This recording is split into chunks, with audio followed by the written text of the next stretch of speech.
पूरी जिम्मेवारी के ऊपर उठाए, वह गुरु कहलाता है। और उस गुरु मंत्र में इतनी ताकत, इतनी क्षमता होती है, उस गुरु मंत्र के सहारे अपनी सारी समस्याओं का समाधान प्राप्त करता रहता है और जीवन में जो भी इच्छा होती है वह पूरी होती रहती है। इसको दीक्षा कहते हैं। दीक्षा मत मकुदे, दीक्षा ही अमृत है और दीक्षा के माध्यम से जीवन में विष की जगह अमृत, हिंसा की जगह प्यार, प्रेम, नफरत की जगह सफलता और राग द्वेष से परे करके जीवन को एक सन्मार्ग पर गतिशील करने की क्रिया को दीक्षा कहते हैं। फिर भी हम गृहस्थ में है या सन्यासी है, प्रत्येक व्यक्ति की, प्रत्येक साधक की, प्रत्येक शिष्य की इच्छाएं होती ही है और इच्छाएं होनी चाहिए। इच्छा भी न पशु, उनकी इच्छाएं नहीं है, वो पशु होते हैं। पशु की कोई इच्छा होती नहीं, वह कुछ सोचता ही नहीं, वो उन्नति के बारे में नहीं सोचता, वो साधना के बारे में नहीं सोचता, क्योंकि पशु नहीं सोचते, मनुष्य सोचते हैं। मनुष्यों में जो उच्च स्तर के होते हैं वे साधक होते हैं, वे शिष्य होते हैं। और शास्त्रों में कहा गया है कि प्रत्येक व्यक्ति में आकांक्षा हो, इच्छा हो आगे बढ़ने की, उन्नति करने की, सफलता प्राप्त करने की और समस्याओं के समाधान की। अगर ये समस्याएं आप नहीं सुलझा सकते और समस्याएं कर रही हैं, आर्थिक समस्या है, पारिवारिक समस्या है, कीर्ति, यश, सम्मान, प्रसिद्धि, राज्य, स्वास्थ्य, गृहस्थ, ये सभी जीवन की समस्याएं हैं। हर एक व्यक्ति की अलग अलग है। उनको पूर्णता देना, उनको सफलता देना, वे इच्छाएं पूरी करने को विशेष दीक्षा कहते हैं। क्योंकि दोनों भावों के बीच में आज्ञा चक्र होता है। आज्ञा चक्र का मतलब है कि गुरु आज्ञा देता है कि ये कार्य इसका हो, ये अपने नियंत्रण में रहे, और उसके 32 पॉइंट होते हैं उस आज्ञा चक्र में, 16 आध्यात्मिक, 16 भौतिक। ये गुरु को ज्ञान है कि किस बिंदु को दबाए। टेलीविजन वाले को मालूम है कि किस बटन को दबाए आवाज ज्यादा होगी, किस बटन को दबाए कम होगी, किस बटन को दबाए बंद हो जाएगा, किस बटन को खोलेगा, तो उस टीवी को जानने वाला ही करेगा। इसलिए बिंदु को स्पर्श करके उसको चेतना युक्त बना देने की क्रिया को विशेष दीक्षा कहते हैं। वह बिंदु स्वास्थ्य का हो सकता है, आर्थिक उन्नति का हो सकता है, रोग मुक्ति का हो सकता है, परिवार की समस्याओं का समाधान भी हो सकता है, तो जो भी आपकी इच्छा है। और एक बार नहीं होता, दूसरी बार लेते हैं, दूसरी बार नहीं होता, तीसरी बार लेते हैं, 2 रोटी में पेट नहीं होता, तीसरी रोटी लेते हैं, चौथी लेते हैं, 5वीं लेते हैं, तब तक लेते रहते हैं जब तक हमारा पूरा पेट नहीं भर जाए। तब तक गुणकार करते रहते हैं जब तक हमारी इच्छाएं पूरी नहीं हो जाए, तब तक दीक्षा लेते रहते हैं। ये जरूरी नहीं एक बार दीक्षा से काम हो जाए। कई बार ऐसा भी होता है कि आपके पूर्व जन्म के जो भी संस्कार रहे हो, जो भी कमियां रही हो, जो पाप रहे हो, क्योंकि इस जीवन में भी हम बिल्कुल सात्विक जीवन तो नहीं बिता पाते। लोभ नहीं हो, तृष्णा नहीं हो, शुद्ध हो, सात्विक हो, विषम नहीं हो, पीढ़ी सिगरेट नहीं पिए, शराब नहीं पिए, जूते पहन करके भोजन नहीं करे, होटलों में पड़ा आकर खाना नहीं खाए, ये नहीं चल सकता आज जीवन में। ऐसा करना पड़ता है। जब ऐसा करना पड़ता है तो वह दोष व्याप्त होता ही है। उस दोष को दूर करने के लिए, और जब तक वो दोष रहेगा तब निर्मलता नहीं आएगी। दोष एक साथ ही, मैल और निर्मलता दोनों एक साथ नहीं जुड़ सकते। मैल हटेगा तो निर्मलता आएगी, सफाई आएगी, स्वच्छता आएगी। और यदि आपके पूर्व जन्म के दोष पाप इस जीवन के 1 किलो भर है, उदाहरण से समझा रहा हूं, और यदि मैंने दीक्षा दी तो दीक्षा के माध्यम आधा किलो हटा दी, तब भी आधा किलो तो फिर भी आपके पास रहा। यानी अगर पानी उबलेगा तो 100 पॉइंट पर उबलेगा, 99 पॉइंट पर उबलेगा नहीं, पानी खोलेगा नहीं, 99.9 पर भी नहीं उबलेगा, पूरे 100 पॉइंट पर ही उबलेगा। इसलिए जब वे पाप दोष दूर होंगे तभी आपको जीवन में सफलता मिलेगी, मगर उसके लिए प्रयत्नशील है। एक बार में दीक्षा नहीं होगी, दूसरी बार लेंगे, दूसरी बार नहीं होगी, तीसरी बार नहीं होता। ट्रेन 24 बार गुरु बनाए, 24 गुरु धारण किए। आपका दूसरा गुरु स्थापन कर सकते हैं, जिससे भी आपको ज्ञान मिले, जिससे भी आपको तपस्या का अंत मिले। और गुरु के पास कोई धन नहीं होता। साधना के माध्यम से सारी सिद्धियां प्राप्त होती हैं, उसमें चाहे लक्ष्मी हो, चाहे भुवनेश्वरी हो, चाहे महाकाली हो, चाहे चंद्रमत्ता हो, कोई भी हो। उन तपस्याओं के माध्यम से आपको तपस्या का अंश देते हैं, उसको उस तपस्या के अंश से आपकी प्रॉब्लम, आपकी समस्याएं समाधान होती हैं। उसको विशेष दीक्षा कहते हैं। और इसीलिए इन 3 दिनों में आपको गुरु दीक्षा भी देंगे, आप विशेष दीक्षा भी देंगे, प्रयोग भी करवाएंगे और बार बार उस शीशे को साफ करेंगे, जिसे शीशे में धूल जमने पर जो चेहरा दिखाई नहीं देता, इसलिए उसको बार बार मांजना पड़ता है, साफ करना पड़ता है, स्वच्छ करना पड़ता है। एक बार से सब कुछ नहीं हो जाता, इसलिए बराबर शीशे को मन रूपी दर्पण को साफ करते रहना चाहिए, क्योंकि रोज दिन भर में धूल छल कपट या उसके ऊपर गर्द गुबार जमती रहती है। शीशा अपना चेहरा देख नहीं पाते, हमें क्या कमियां वो नहीं पहचान पाते, हमें क्या न्यूनताएं आ रही वो नहीं समझ पाते। और इसके लिए विशेष दीक्षा प्राचीन हमारे ऋषियों ने, मुनियों ने, योगियों ने दिया है। और इसकी जो इच्छाएं हो तो प्राप्त करें। गुरु का भी ड्यूटी है, गुरु का भी धर्म है, गुरु का भी चिंतन है कि वो लालच नहीं करेगा, उससे उनको रोके नहीं, जो है वो प्रदान करे। गुरु का मतलब देने वाला, गुरु का मतलब वजनदार, गुरु का मतलब समर्थ, गुरु का मतलब छाया देने वाला, गुरु का मतलब पूर्णता देने वाला। यहाँ पर काफी कई भक्ति है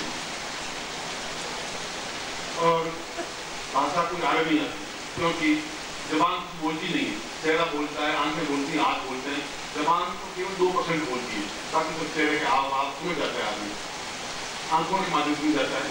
इससे आप समझ नहीं होंगे, क्योंकि मैं उनको कहता हूँ कि जो मैंने कहा है आपको 5 मिनट में उन भाषा को समझाते हैं, ये तुम्हें जिसकी मैं समझ सके हमारे साथ मेरी अनुकूलता प्राप्त कर सके। आज की दीक्षाओं का प्रयोग करेंगे। विघ्नेश्वराय वरदाय सर्वप्रियाय लंबोदराय सकलाय कर्षिताय नागाननादिके भूषिताय गौरीसुताय गणनाथ नमो नमस्ते। श्रीमन्महागणाधिपति महालक्ष्मी नारायणाचार्य उमामहेश्वराचार्य सतिकुंद्राचार्य मां प्रकृतिकर्मवेद्यो नमः देवताभ्यो नमः कुलदेवताभ्यो नमः ग्रामदेवताभ्यो नमः शामदेवताभ्यो नमः वाणीर्गणाभ्यां सुंदराभ्यां सर्वेभ्यो देवेभ्यो नमः सर्वेभ्यो ब्राह्मणेभ्यो नमो नमः। तत्साधु संकल्पं कुर्यात्। आप ऐसा मानिए आपके हाथ में जल है, दाहिना हाथ आगे करिए, राइट हैंड, और अच्छा तो आपके पास पात्र हो, तांबे का पात्र होता है, आचमनी होती है, अर्घ्य होता है, वो रहना चाहिए, प्रत्येक के पास रहना चाहिए, क्योंकि मंत्र सिद्ध हो। और प्रत्येक के पास गुरु चित्र भी होना चाहिए। जो भी प्रयोग हो, जो आगे 2 दिनों में कई प्रयोग होंगे, छोटा है बड़ा जैसा भी हो, आपके पास 2 चीज आवश्यक है, जल और गुरु चित्र। ओम विष्णु विष्णु भागवत श्री बटमंडी जमुती पे सालिवंता पे बुद्धावत समुद्र समुद्र को समुद्र 2014 आषाढ़ मास से सुबह शुक्ल पक्ष से आतो ध्रुव श्याम रात्रो रघु आश्रिता रात्रो करुणा पर ज्ञान कल्याण पाप पूर्वा एतो स्वामी स मम हम गोत्रोत्पन्नो, हम अपना जाति या गोत्र उच्चारण करिए। हम शर्मा, हम नाम बोलिए। तो आम शिशुत्वं धारयामि मम प्राण चक्षु श्रोत्र घ्राण जिह्वा देह रोम प्रतिरोम त्वां चरणे स्मरामि त्वां आज्ञा परिपालय त्वां चित्ते मुचित्ते त्वं देह मम देह त्वं प्राण मम प्राण तां पूर्णताय प्राप्ता निमित्तं गुरु मंत्रं का विशेष दीक्षा गुरु दीक्षा प्राप्त जब सुखयेतः जग छोड़ देखिए भक्तों धारयामि मां छोटे धागा है, एक 2 जने वो हाथ में दीजिए और माला की तरह गले में पहन लीजिए। खोल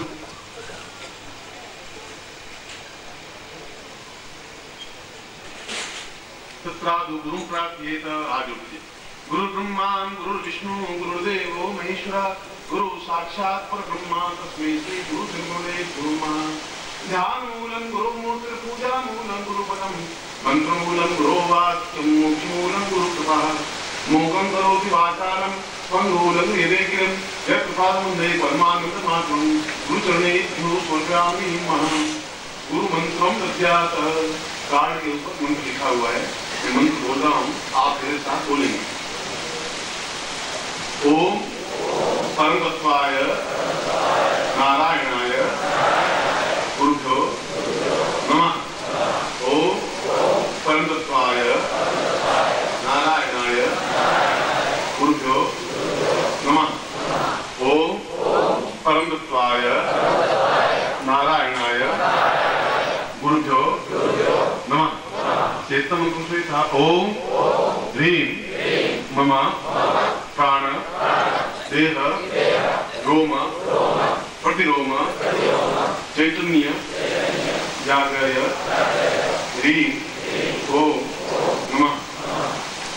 गायत्री मंत्र से था ओम भूर्भुवः स्वः तत्सवितुर्वरेण्यं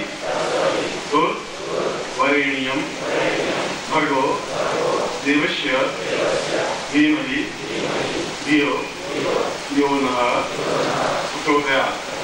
आप पूर्णतः का आशीर्वाद दोनों हाथ बोलिए ना, आपको आशीर्वाद देगा। मंत्रार्था सफला संतु गुरुनाम संतु मनोरथा सतनाम नाथो पुनित्राणाम देव ऋग्वेद यजुर्वेद सामवेद विष्णु ब्रह्मवाक्यस्थान चन्हन्तीं तस्वान् कष्टान् प्रस्तुन्त्यं गृह्णन्ति येनरा चत्वारो ते लक्ष्मी आयु बुद्धि यशो बलं श्रीर्वजस्मानुष्यं मां विधत्मानुमहिते धान्यं पशुपुत्रलाभं तत्संवत्सरं दीर्घमायुः। ओम श्रीस्ते लक्ष्मी सुप्रत्यां बहुरात्रे पार्श्वे नक्षत्राणुजातं इदं निधानां परिधान सर्वलोकं परिधान। अब विशेष दीक्षा दे रहा हूँ। जो विशेष दीक्षा में शास्त्री जी खड़े हो जाएं और एक एक करके इधर से आएंगे और जिन्होंने गुरु दीक्षा ली है और वो प्रयोग कर रहे हैं अपने स्थान में बैठ जाएं, इसे अपना प्रयोग कर सकते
अभी जो गुरु ने ब्रह्मश्री साहित्य प्रयोग जो दिया है,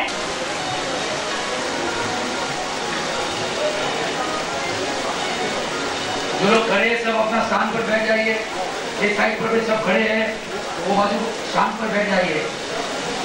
स्टेज की लेफ्ट साइड में, राइट साइड में सब लोग खड़े हैं।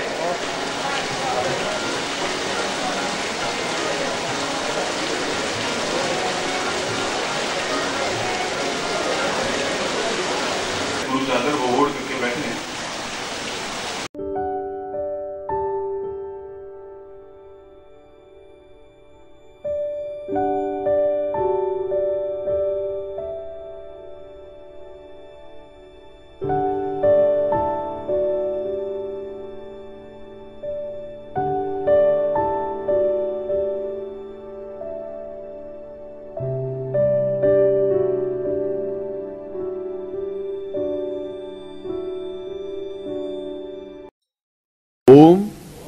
परम तत्वाय नारायणाय गुरुभ्यो नमः।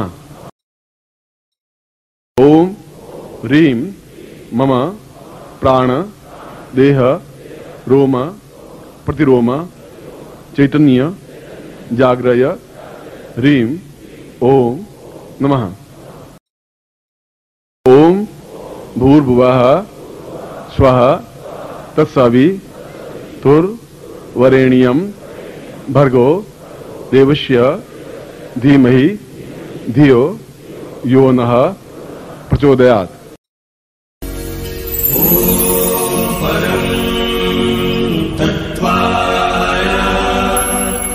नारायणाय गुरुभ्यो